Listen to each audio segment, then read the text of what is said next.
दीप्तारं कर्मभूभृतां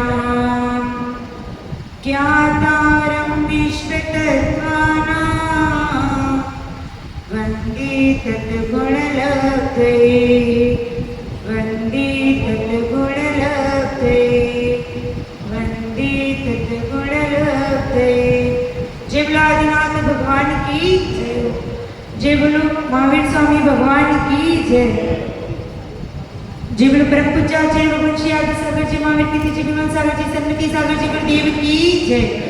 जय बोलो परम पूज्य आचार्य श्री वसुनंदी जी गुरुदेव की जय।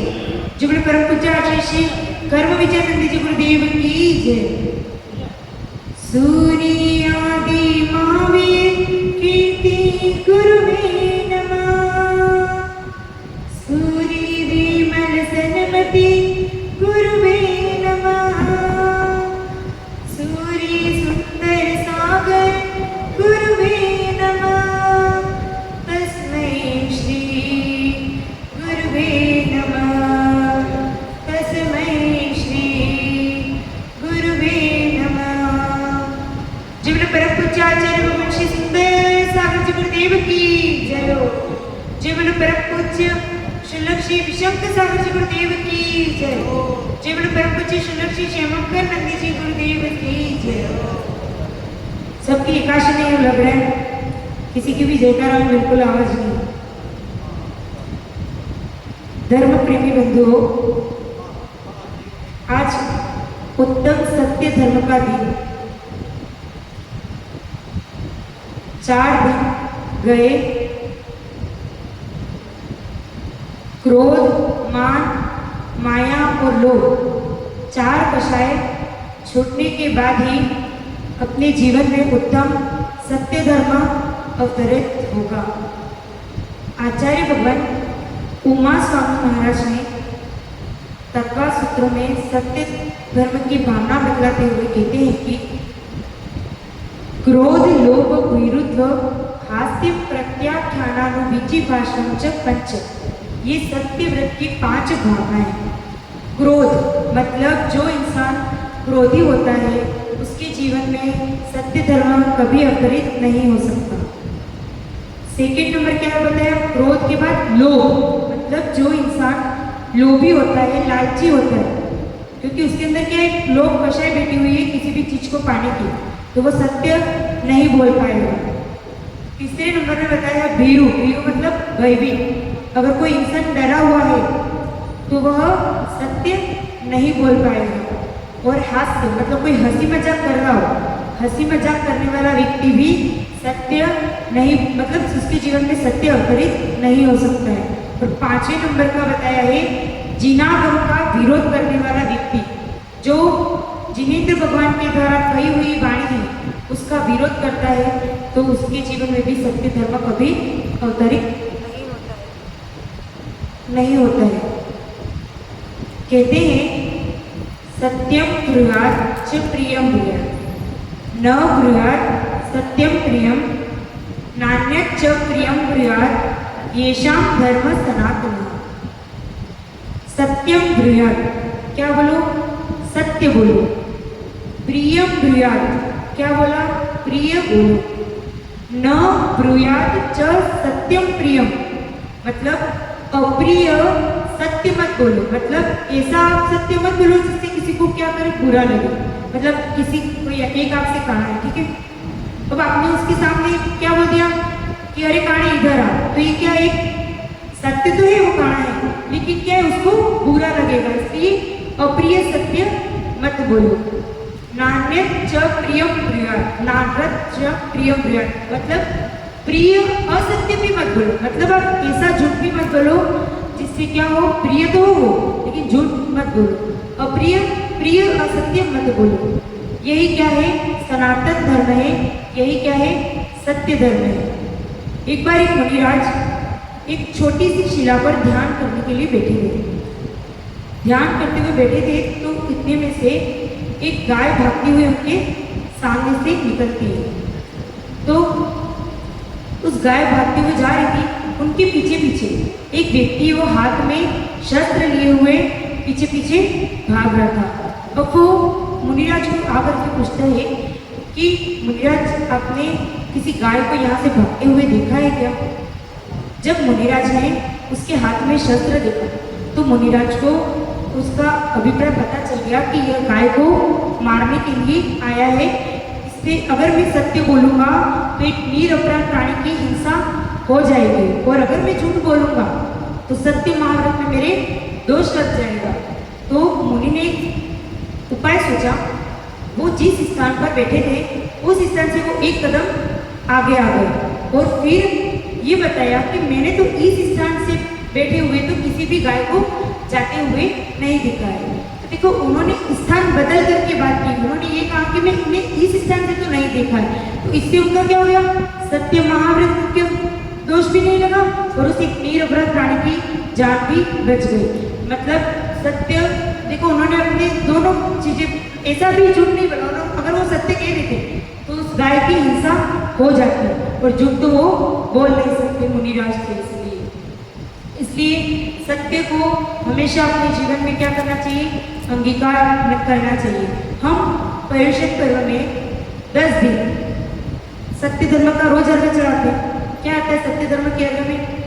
कठिन वचन मत बोल, परिणाम झूठ दंड, साच जवान बोल, सत्यवादी जग में सुखी। कठिन वचन मत बोल। हे भव्य प्राणी, अपने जीवन में कभी भी कठिन वचनों को मत बोलो। मन से, वचन से और काय से, तीनों तरह से कठिनता को कम करना है। यही उत्तम सत्य धर्म कहता है। पर निंदा, किसी दूसरे की निंदा भी मत करो, और पर निंदा करो झूठ तज, झूठ को छोड़कर साच जवाहर हो, मतलब सत्य बोलो। सत्य धर्म का कहते ना, पता ना,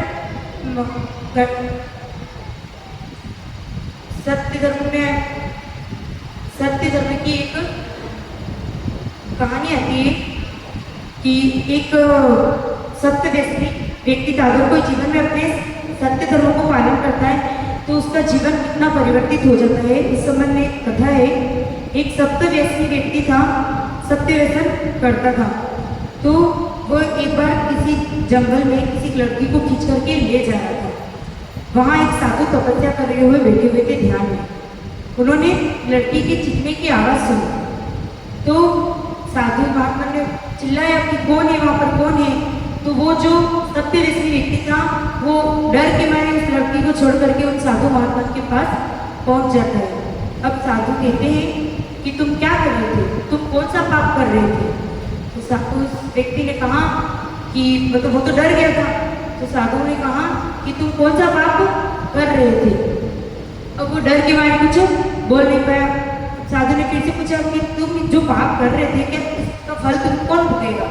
उसने कहा इसका फल तो मुझे स्वयं ही भोगना पड़ेगा।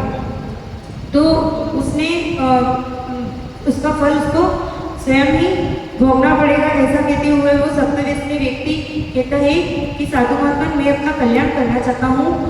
तो साधु ने कहा कि 5 पाप होते हैं, हिंसा, झूठ, चोरी, कुशील और परिग्रह। इन 5 पापों में से आप कौन से पाप का त्याग कर सकते हो? तो उसने कहा मैं तो हिंसा के बिना तो रह ही नहीं सकता, हिंसा तो मैं छोड़ नहीं सकता। मैं शिकार करने जाता हूँ तो मैं चोरी को भी नहीं छोड़ सकता। कुशील को भी मैं नहीं छोड़ सकता, और परिग्रह के बिना तो ये सब काम होने वाला ही नहीं है। तो उसने ये कहा कि मैं सिर्फ झूठ बोलना छोड़ दूंगा, मैं झूठ नहीं बोलूँगा। अब एक बार वो चोरी करने के लिए जाता है, तो मतलब रास्ते में जा रहा था तो किसी व्यक्ति ने पूछा आप कहाँ जा रहे हो? अब कोई इंसान गलत काम करता है तो क्या वो सामने से कहता है कि मैं चोरी करने जा रहा हूँ? तो वो उसने क्या किया, उस टाइम झूठ नहीं बोला और कुछ कहा भी नहीं, चुपचाप निकल गया। तो उस दिन उसने चोरी करने भी नहीं गया, वेश्यागमन आदि जो सत्य व्यसन है कहीं पे भी नहीं गया। धीरे धीरे क्या हुआ, उसके जीवन में परिवर्तन होने लगा। मतलब उसके जीवन में इतना परिवर्तन हुआ कि समाज के सारे लोग उसे चाहने लगे। तो फिर वह महात्मा के पास जाता है और कहता है कि महात्मा मैंने सिर्फ एक झूठ को बोलने का त्याग किया था तो मेरा जीवन आज ऐसा परिवर्तित हो गया कि मैंने सत्य व्यसनों को ही छोड़ दिया। मतलब एक झूठ नहीं बोलने से अपने जीवन में कितना परिवर्तन होता है।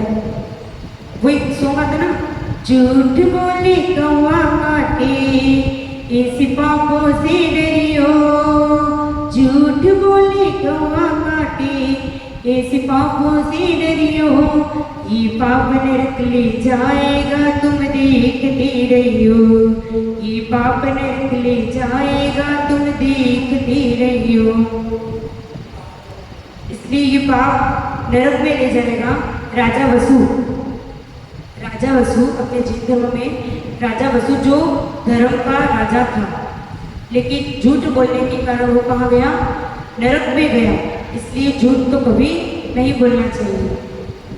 एक इंग्लिश में लाइन आती है कि without truth everyone religion is false, without truth everyone religion is false. मतलब कोई भी धर्म, जिस धर्म में बिना सत्य के बिना, तो सारे धर्म कैसे हैं? झूठे हैं, मिथ्या हैं। अगर जिस धर्म में सत्य नहीं है, जिस धर्म में सत्य नहीं है, तो सारे धर्म उसके सामने क्या है?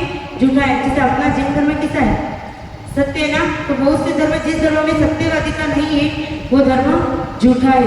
सत्य हितकर है, सत्य आत्मा का हित करने वाला है। सत्य एक बार एक पिता ने अपने बच्चे से कहा कि बेटा झूठ कभी मत बोलना, झूठ बोलना तो पाप है।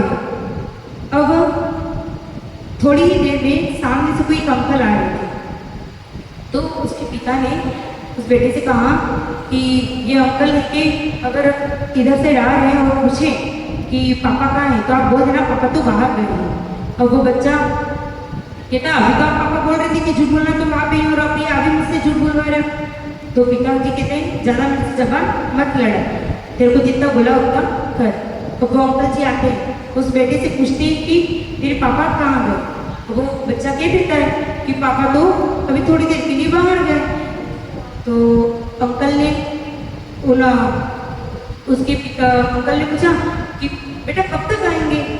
तो उन्होंने तो सिर्फ उसके बच्चे को, उसके पिता ने सिर्फ यही कहा था कि सिर्फ इतना बता देना कि वो बाहर गए। तो वो बच्चा कहता है कि आप अंकल जी इधर बैठो थोड़ी देर के लिए, मैं पूछ करके आता हूँ पापा से कि आप कितनी देर में आओगे। तो अब अगर अपन झूठ बोलते हैं तो ये झूठ अपने को, मतलब अब उसमें सत्य अपना छिप ही जाएगा। सत्य तो बाहर निकल ही आएगा, कितना भी झूठ बोलो आप, सत्य तो बाहर निकल ही आएगा। कहते हैं एक सोमाता हो, सत्य धर्म है सत्य जीन है जिन्हीं धर्म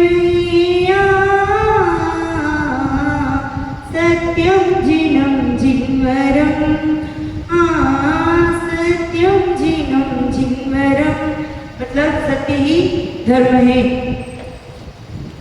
एक सम्राट ने अपने नगर में घोषणा कर दी थी कि अगर जो कोई भी यहाँ पर माल बेचने आएगा, और अगर कोई माल नहीं खरीद सकता है तो उसका माल अगर नहीं बिकता हो तो मैं खरीद लूँगा। अब कोई व्यक्ति शनि महाराज की मूर्ति लेकर के आया, शनि महाराज की मूर्ति। अब वो मूर्ति बिकी नहीं, शनि महाराज की मूर्ति। तो सम्राट ने तो सत्य बोल रहा था, इसलिए उसने ये सोचा कि अब ये मूर्ति तो मुझे ही खरीदनी पड़ेगी। जब वो शनि महाराज की मूर्ति घर पे लेकर के अपने महल में लेकर के गया, तो प्रेम के देवता ने कहा कि मैं तो यहाँ से जा रहा हूँ, मैं तो यहाँ रुक नहीं सकता। थोड़ी देर में लक्ष्मी माँ ने भी बोला कि मैं भी यहाँ पे नहीं रह सकती, मैं भी जा रही। फिर सत्य के देवता ने कहा कि मैं भी जा रहा हूँ, मैं भी यहाँ नहीं रह सकती। तो वो सम्राट कहता है कि जिस सत्य धर्म के लिए मैं शनि महाराज की मूर्ति को लेकर के आया हूँ, जिस सत्य वचन के कारण मैं शनि महाराज की मूर्ति को लेकर आया हूँ, आप सत्य के देवता आप ही जाने की बात कर रहे हो, तो फिर क्या होगा। तो फिर वो प्रेम के देवता और लक्ष्मी के देवता दोनों आते हैं। मतलब कहने का मतलब ये है कि जहाँ सत्य होता है वहाँ पर ही प्रेम और लक्ष्मी का वास होता है। जहाँ सत्य है वहीं परमात्मा निवास करता है। साच बराबर तप है और झूठ बराबर पाप। साच बराबर तप है और झूठ बराबर पाप। इस संसार में जितने भी झगड़े होते हैं किसके कारण से होते हैं? अपनी जीवा के कारण से होते हैं। संसार में जितने भी आप जब, क्योंकि हमारी जीवा ऐसी है तो 1.5 इंच की, लेकिन जब बाहर निकलती है ना, कुछ ऐसे वर्ड बोल देती है जिससे तलवारें खींच जाती हैं। आप एक गोली अगर किसी को मारोगे तो वो एक चुप भी जाएगी, लेकिन अगर गोली का भाव है ना, वो कभी भी जन्मों जन्म तक बना रहता है। गोली किसी एक इंसान को मार सकती है, लेकिन गोली हजारों का घात कर सकती है। ये जो भगवान ने हमको वाणी दी है, ये वाणी एक ऐसी चीज है जो लाखों को जोड़ भी सकती है, और इसी वाणी से हम लाखों रिश्ते तोड़ भी देते हैं। इसी जीवा से हम अमृत भी उगल सकते हैं, और इसी जीवा से हम जहर भी उगल सकते हैं। इसलिए आचार्य भगवान कहते हैं कि हमेशा अपनी वाणी पर क्या करो, संयम रखा करो। कुछ भी बोलने से पहले विचार करके बोलो। यदि विचार करके नहीं बोलोगे तो बहुत सारा फिर बाद में आपको पुनर्विचार आपको करना पड़ेगा। और यदि आप विचार करके बोलते हो तो तुम्हें फिर सत्य धर्म तुम्हारे जीवन में अवतरित हो जाएगा। वाणी पर संयम रखना बहुत जरूरी है।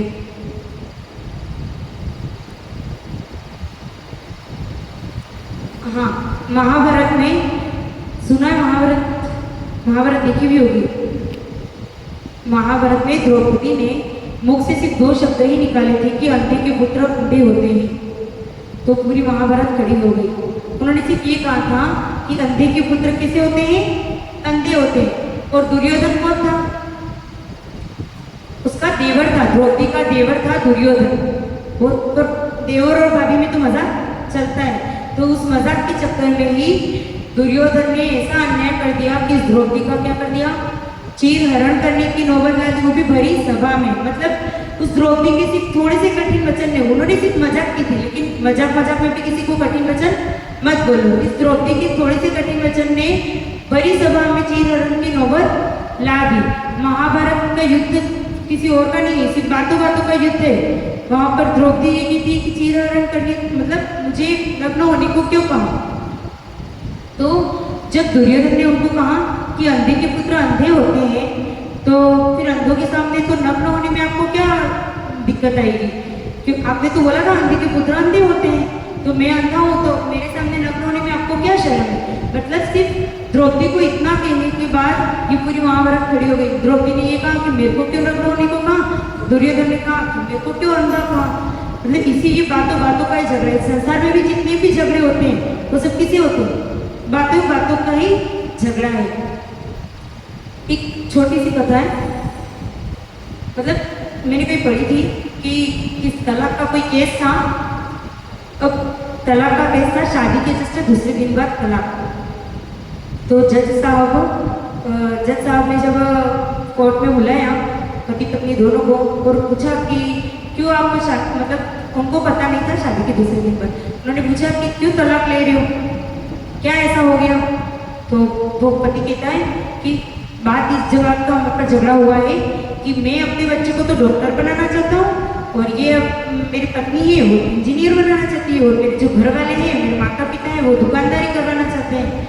तो इस चक्कर में वो ऐसा झगड़ा करते हैं, तो इसलिए हम तलाक ले रहे हैं। अब जज साहब कहते हैं ये तो आपकी अपनी बात है, ये तो आप दोनों अपना डिसाइड कर रहे हो, अगर बच्चे को भी तो बुला लो। मैं बच्चे से ही पूछ लेता हूँ कि उसको क्या बनना है, तो ये कहते हैं बच्चा कहाँ से लाए, बच्चा शादी तो कर लो, ये अब कहाँ से बच्चा लाए।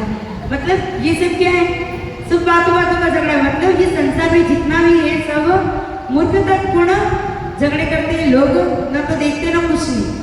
एक बार एक व्यक्ति था, ऐसी 2 व्यक्ति गप्पे मार रहे थे, तो गप्पो में उन्होंने ऐसी बात निकाली कि सामने वाले मित्र से कहा कि दूध बहुत महंगा हो गया है, तो क्यों ना मैं एक भैंस खरीद लूँ।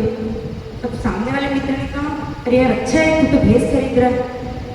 तो उस मित्र ने कहा कि अरे यार शक्कर भी महंगी हो गई है, मैं सोच रहा हूँ एक खेत खरीद लूँ और उसमें गन्ना पैदा करूँ। अब दोनों में बातें चलती हैं। अब इधर वो जो गन्ने का खेत बनाने का सोच रहा था, वो कहता है कि मेरा गन्ने का खेत है, तुम ध्यान रखना तुम्हारी भैंस मेरे इस खेत में नहीं आ जाती। भैंस में अगर भैंस है वो खेत में आ जाएगी तो मेरा गन्ना खा जाएगी। तो वो मित्र कहता है सामने वाला कि भैंस तो भैंस होती है, मैं थोड़ी कुछ कर सकता हूँ, भैंस तो कभी भी आ सकती है। तो वो कहता है कि कैसे आएगी तुम्हारी भैंस, मैं तुम्हारी भैंस की टांगे तोड़ दूंगा और तुम्हारा सिर फोड़ दूंगा। अब दोनों में ऐसी बातें होती रहती हैं। फिर वो सामने वाला मित्र कहता है कि मैं भी देखता हूँ तुम्हारा खेत कैसे बोते हो, और वह दूसरा मित्र कहता है कि मैं भी देखता हूँ तुम्हारी भैंस है वो मेरे खेत के अंदर कैसे आती है।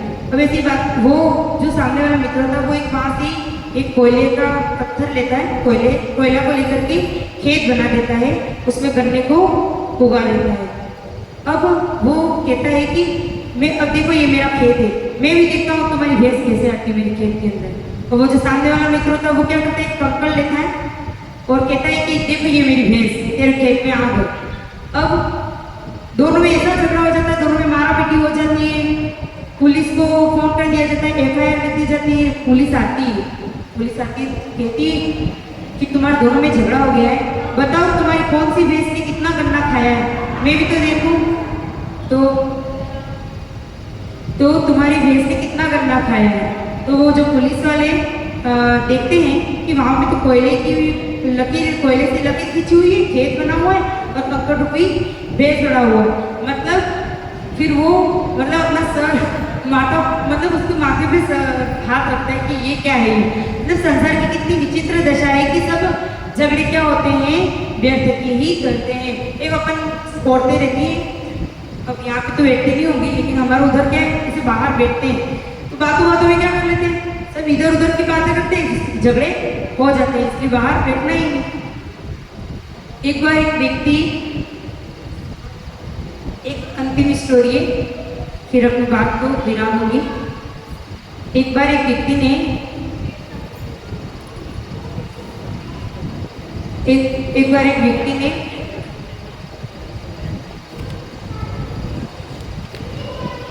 धन कमाने की उसको इच्छा होती है। आप जानते ही हो कि जहाँ पर जिस चीज़ की कमी होती है वो चीज़ ज़्यादा महंगी बिकती है। तो उसको एक दिमाग में एक देश याद आया कि उस देश में तो न तो गाय होती है कि न दूध मिलता है, ना भैंस होती है। तो उसने सोचा मैं भैंस खरीद लेता हूँ 500 रुपये की, और उस भैंस घर को लेकर के मैं जाता हूँ वहाँ पर। तो वह उस देश में जाता है, उस भैंस का दूध,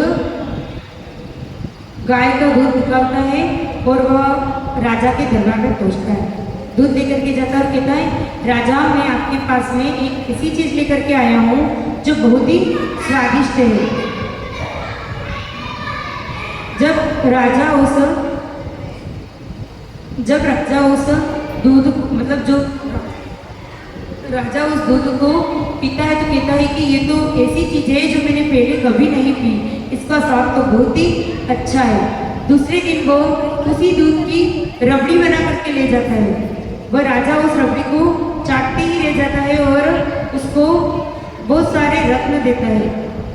ऐसे करके वो हर बार रोज नई की नई डिश बना करके उस राजा को खिलाता है। तो राजा बहुत ही प्रसन्न होकर के उनको बहुत सारा धन देते हैं, जिससे वो व्यक्ति क्या हो जाता है, बहुत ही धनवान हो जाता है। तो उसको अपने वापस घर की याद आती है, उसको घर की याद आती है। तो घर, इसलिए वो राजा ये कहता है कि तुमको घर की याद आ रही है तो कोई नहीं, चले जाओ, लेकिन आप जो यहाँ पर पेड़ लेकर के आए हो, इस पेड़, मतलब वो अनजान देश जहाँ गाय को समझते तो थे नहीं गाय है कि क्या है। तो उन्होंने कहा कि आप जिस पेड़ को ले करके आए थे उस पेड़ को यहीं पर रहने देना, आप भले ही जाना चाहो तो जा सकते हो। अब वो सोचता है कि गाय तो 500 रुपये में फिर से खरीद लूँगा अपने देश जाकर के, राजा ने तो मुझे इतना सारा धन दिया है तो मैं इस गाय को यहीं छोड़ करके चला जाता हूँ। राजा अपने मंत्रियों को आदेश देता है कि ये मेरे पास एक अमूल्य पेड़ आया हुआ है, तो ये जब भी कुछ दे तो आप इसे सोने चांदी की थाल में भर करके ले आना। अब सारे मंत्री पूरी रात वहाँ उस पेड़ नहीं था ना, गाय थी, पूरी रात उस गाय के नीचे खड़े रहे। तो गाय ने कुछ दिया नहीं। सुबह जैसे ही उठी वो अपनी पूंछ ऊंची करके बहुत सारा थाली में दे देती है। तो जब वो राजा के सामने ले जाती है तो राजा उसको जैसे ही कहता है कि आज तो गरम गरम इसमें भाप भी निकल रही है, इसका कलर भी ग्रीन ग्रीन है, ऐसा क्यों है ये तो बहुत नई डिश है लगता है। जैसे ही वो चखता है तो कहता है ये थू ये क्या है, क्यों पेड़ कड़वे फल भी देते हैं क्या? वो कहता है कि तुम इस पे कड़वे फल कैसे आ गए? तुम फिर से जाओ और कोई और चीज़ देगा तब लेकर के आना। अब वो गाय अब की बार बिना दूध वाली चाय मूत्र, वो मूत्र है वो थाली में लेकर के राजा के सामने ले आते हैं। अब राजा उस मूत्र को पी करके कहता है ये क्या है, ये तो मतलब उसको थू थू करता है, ये क्या चीज़ है, मतलब उस मेरे को उस व्यक्ति ने धोखा दिया, उस व्यक्ति ने मेरे को धोखा दिया है, मतलब ऐसी क्या चीज़ लेकर के क्यों, जब तक वो था तब तक तो मेरे को अच्छा मीठा मीठा लग रहा था, अब ये कड़वे फल कैसे ले आ रहा है इसमें, उसने धोखा दिया, उस इंसान को ढूंढ करके लाओ मेरे सामने।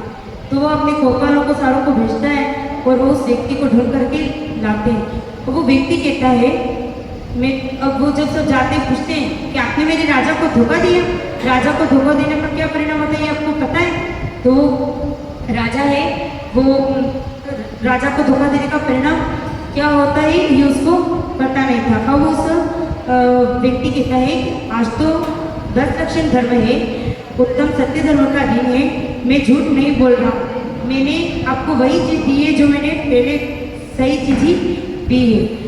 और वो जाता है लाओ मैं भी देखता हूँ कि कौन सी मैं खुद निकाल करके देता हूँ आपको। तो वो खुद गाय का दूध दूहता है और उसको गर्म करके उसकी रबड़ी बनाता है और उसको खिलाता है। तो वो समझ जाते हैं कि ये तो वही चीज़ है।